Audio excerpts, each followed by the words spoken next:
दोस्तों, अगर मेरे चैनल पे आप नए हो तो प्लीज़ रेड बटन को प्रेस करके सब्सक्राइब कीजिए। साथ ही लेटेस्ट वीडियो सबसे पहले देखने के लिए बेल आइकन को प्रेस कीजिए।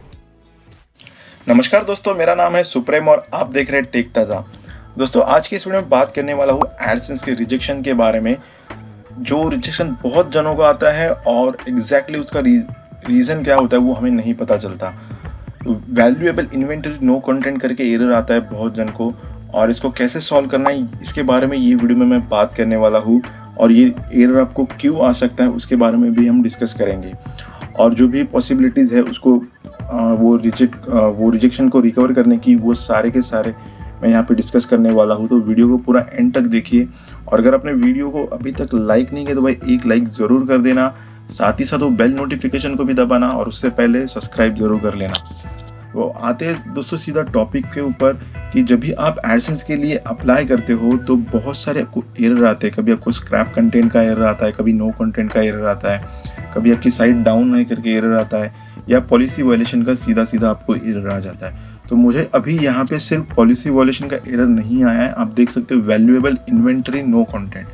तो वैल्यूएबल इन्वेंटरी नो कंटेंट का सीधा सीधा मतलब ये होता है कि आपके वेबसाइट पे कंटेंट नहीं है। अगर कंटेंट है तो वो वैल्यूएबल नहीं है। मतलब गूगल को ये लगता है कि आपके साइट पे जो कंटेंट है वो कंटेंट इतना यूज़फुल नहीं है उनके यूजर्स के लिए और उनके एडवर्टाइजर्स के लिए ऐड प्लेस करने के लिए, इसीलिए वो वेबसाइट को रिजेक्ट करते हैं वैल्यूएबल इन्वेंटरी नो कंटेंट।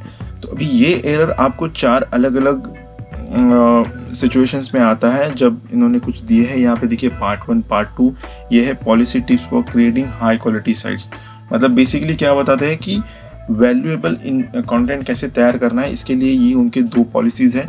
उसके साथ साथ तीसरी जो आती है वो है वेबमास्टर क्वालिटी गाइडलाइंस। अभी कुछ यूट्यूबर ने ये भी कहा है कि आपको जो एरर आता है या वैल्यूएबल इन्वेंटरी का एरर आता है वो वेबमास्टर टूल की वजह से भी हो सकता है। तो ये हो सकता है, ज़रूरी नहीं है कि उसकी वजह से ही हो, बिकॉज ये जो साइट है ये ऑलरेडी मैंने इंडेक्स कर चुकी है, वेबमास्टर में है, और फिर भी इसे एरर आया। मतलब ये एरर वेबमास्टर क्वालिटी गाइडलाइंस का नहीं है। और लास्ट में जो आता है वो है एडसेंस प्रोग्राम पॉलिसी। तो एडसेंस प्रोग्राम पॉलिसी आप यहाँ पे पढ़ सकते हो कि कौन कौन से कंटेंट वो अलाउड करते हैं, कौन सी लैंग्वेजेस अलाउड करते हैं। वो तो अभी ये जो कंटेंट है वो इंग्लिश लैंग्वेज में है और मोस्टली टेक न्यूज़ और ब्लॉगिंग के ऊपर है। तो आई डोंट थिंक सो कि वो एरर यहाँ पे है, बट एरर यहाँ पे आया है वैल्यूएबल इन्वेंटरी नो कंटेंट। तो सबसे पहले मैं आपको दिखाता हूँ वेबमास्टर टूल में जो मैंने ऑलरेडी साइट को वहाँ पे डाला हुआ है। साइट इंडेक्स है, आप देख सकते हो। साइट मैप जो है वो भी यहाँ पे सबमिटेड है ये वेबसाइट का। तो फिर भी मुझे एरर आ रहा है। आप देख सकते हो डिस्कवर्ड यूआरएल कितने हैं, 83 यूआरएल है। और मैं आपको एक बार पोस्ट दिखाता हूँ, नंबर ऑफ पोस्ट है वेबसाइट पे कितने हैं। पब्लिश पोस्ट आप देख सकते हो 79 पब्लिश पोस्ट है। ऐसा नहीं है कि मैंने 10-12 पोस्ट डाले हैं, क्योंकि कभी कभी मैं आगे जाके वो भी डिस्कस करूँगा कि पोस्ट के बारे में कैसे आपको रिजेक्शन आता है।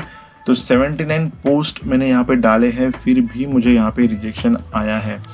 और अब परफॉर्मेंस में हम देखते हैं कि स्टार्ट हो चुका है, इसको इम्प्रेशन आना ज़्यादा टाइम नहीं हुआ है, वेबसाइट को काफ़ी नई वेबसाइट है और इम्प्रेशन आना स्टार्ट हो चुके हैं। तो धीरे धीरे ये भी बढ़ जाएंगे। तो साइट जो है वो गूगल सर्च कंसोल में डाली हुई है, फिर भी रिजेक्शन आ गया है। मतलब साफ है कि ये जो वेबमास्टर क्वालिटी गाइडलाइंस का रिजेक्शन है वो नहीं है। एडसेंस प्रोग्राम पॉलिसी का रिजेक्शन भी मेरे ख्याल से नहीं है, बिकॉज हमने कोई भी ऐसा कंटेंट नहीं डाला है कि जो एडसेंस प्रोग्राम पॉलिसी को वॉयलेट करता है। तो अभी बची है सिर्फ वैल्यूएबल इन्वेंटरी, मतलब policy tips for creating high quality content. तो अभी यहाँ पे गूगल को ये नहीं लग रहा है कि जो कंटेंट मैंने डाला है वेबसाइट पे वो क्वालिटी कंटेंट नहीं है। तो अभी इसको आप कैसे सॉल्व कर सकते हो, आपको आपके पोस्ट चेक करने होंगे। वहाँ पे अगर आपने कहीं पे भी कोई भी कॉपीराइटेड इमेजेस डाली हो या कौन सा भी अपने ऐसा न्यूज़ का कोई भी ऐसी आपको पोस्ट रहेगी जिसके रिलेटेड ऑलरेडी कई बहुत सारी इन्फॉर्मेशन अवेलेबल है, तो इन दैट केस आपको ये एरर आएगा ही। तो इसीलिए जब भी कभी आप कोई भी वेबसाइट बनाते हो तो जो भी एक जनरल टॉपिक है उस पर आप वेबसाइट ना बनाएं, बिकॉज उसके लिए बहुत सारी वेबसाइट ऑलरेडी अवेलेबल होती हैं और वो सेम कंटेंट बनाती हैं और उनकी जो डोमेन ऑथोरिटी है वो काफ़ी ज़्यादा होती हैं और वही वेबसाइट्स रैंक करती हैं। फॉर एग्जांपल, जब भी कोई स्मार्टफोन लॉन्च होता है तो उसको कवर करने के लिए गैजेट 360 हो गया, फिर गैजेट नाउ हो गया, या बहुत सारी ऐसी वेबसाइट्स है वो कवर करती है। डिजिट इन हो गया, बीबॉम हो गया, ऐसी बहुत सारी वेबसाइट्स हैं जो उनकी डोमेन ऑथोरिटी काफ़ी हाई है और वो वेबसाइट ये सारे न्यूज़ कवर करती है। तो वो जो कंटेंट आप डालते हो स्मार्टफोन के स्पेसिफिकेशन का, रिलीज स्मार्टफोन लॉन्च का, तो वो कंटेंट डुप्लीकेट हो जाता है गूगल की टर्म्स में। वो कंटेंट को उतनी वैल्यू नहीं है, आप वही कंटेंट दूसरी साइड से देख के बना रहे हो, तो इसीलिए गूगल आपको वहाँ पे रिजेक्शन देगी नो कंटेंट का, वैल्यूएबल इन्वेंटरी नो कंटेंट। तो इसीलिए जब भी आप कोई भी लिखोगे तो थोड़ा सा अलग से लिखो। अगर आप स्मार्टफोन के बारे में लिखना चाहते हो तो आप कंपैरिजन करो, फिर आप बेस्ट फीचर बता दो फ़ोन के कौन से हैं, आप चाहिए तो उनके टॉप स्मार्टफोन कौन से होंगे एक पर्टिकुलर सेगमेंट में, बजट सेगमेंट में, मिड बजट सेगमेंट में, तो वो आप बता दो। इस तरह के आप पोस्ट तैयार करो, ना कि आप स्मार्टफोन की स्पेसिफिकेशन डालो, उनकी लॉन्च कब होने वाली है, हो गया है, ये सारी चीज़ें आप अवॉइड करो, ताकि गूगल को ये लगे कि जो भी कंटेंट आप डाल रहे हैं वो कंटेंट उनके यूज़र्स को और एडवर्टाइजर्स को वैल्यू प्रोवाइड करेगा। तो ये बहुत इंपॉर्टेंट है। अगर आपने ये मिस्टेक यहाँ पे कर दी तो आपको रिजेक्शन आएगा ही आएगा यहाँ पे। तो दूसरी बात थी वेबमास्टर की, तो मैंने वो ऑलरेडी कवर की। वेबमास्टर टूल की आपको तभी रिजेक्शन आती है वैल्यूएबल इन्वेंटरी नो कंटेंट में, जब भी आपकी साइट वेबमास्टर में लिस्टेड ना हो, आपने साइट मैप सबमिट ना किया हो और आपके पोस्ट इंडेक्स ना हो।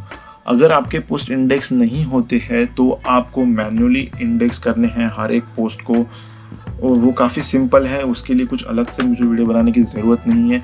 जस्ट आपको यहाँ पे आके चेक करना है, आपको कोई भी URL लेके यहाँ पे एंटर करनी है, और आपको जब भी एंटर करोगे यहाँ पे URL और एंटर प्रेस करोगे तो ये एक प्रोसेस स्टार्ट होगा और आपको बताएगा कि ये इंडेक्स है। इंडेक्स रहेगा तो ग्रीन आएगा, हर जगह पे नहीं रहेगा तो आपको यहाँ पे एक बटन आ जाएगा समवेयर यहाँ पे कि रिक्वेस्ट टू इंडेक्स, तो आपको वो बटन पे क्लिक करके रिक्वेस्ट टू इंडेक्स करना है।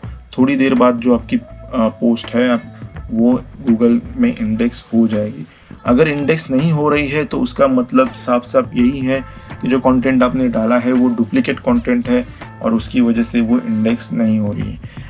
तो इसी तरह से आप जो वैल्यूएबल इन्वेंटरी नो कंटेंट का एरर है वो सॉल्व कर सकते हो। तीसरी बात ये है कि आपको ये एरर एक सिचुएशन में आता है। फॉर एग्जांपल, आपने कुछ मान लो 10 या 15 पोस्ट की है और post on average around 700 to 800 words की है, या मान लो 1000 वर्ड्स की भी है, और आपने एडसेंस के लिए अप्रूवल के लिए भेज दिया है, तो भी आपको वैल्यूएबल इन्वेंटरी नो कंटेंट का एरर आ सकता है अगर आपके पास पोस्ट कम हो। तो अभी कैसा है, ज़रूरी नहीं है आपके पास 20-25 पोस्ट ही हो। बहुत जन को 8 पोस्ट के ऊपर अप्रूवल मिलता है, 10 पोस्ट के ऊपर भी अप्रूवल मिलता है, 12 पोस्ट के ऊपर भी अप्रूवल मिलता है। ये नहीं, गूगल को क्या लगता है वो इम्पोर्टेंट है। गूगल को अगर लगता है कि 10 पोस्ट भी जिसने डाले हैं वो बहुत ही वैल्यू प्रोवाइड करते हैं उनके यूज़र्स को, तो वो 10 पोस्ट पे भी अप्रूव करते हैं। बट अगर आपको ये भी रिजेक्ट आता है, आपने वेबमास्टर टूल कवर किया है, आपने जो पॉलिसीज़ के अंडर सारा जो कंटेंट है वो बनाया है, फिर भी आपको एरर आ रहा है, तो आप जो आपके पोस्ट है उसमें से 3-4 पोस्ट और बढ़ा दो और फिर जाके अप्लाई कर दो, और आई एम श्योर आपको तभी अप्रूवल आ जाएगा। अगर आपको कुछ दिक्कत आती है तो आप मुझे इंस्टाग्राम पे फॉलो करके मैसेज कर सकते हो, मैं आपकी ज़रूर हेल्प करूँगा वहाँ पे, और ट्राई करूँगा कि आपका जो एडसेंस रिलेटेड इशू है वो मैं सॉल्व करूँ। तो दोस्तों, इस वीडियो के लिए इतना ही। अगर आपको वीडियो पसंद आई है तो एक लाइक ज़रूर कर देना, साथ ही साथ सब्सक्राइब करना वीडियो को और बेल नोटिफिकेशन को भी दबाना, ताकि आगे आने वाली ऐसी इंटरेस्टिंग वीडियो आप कहीं मिस ना कर दो।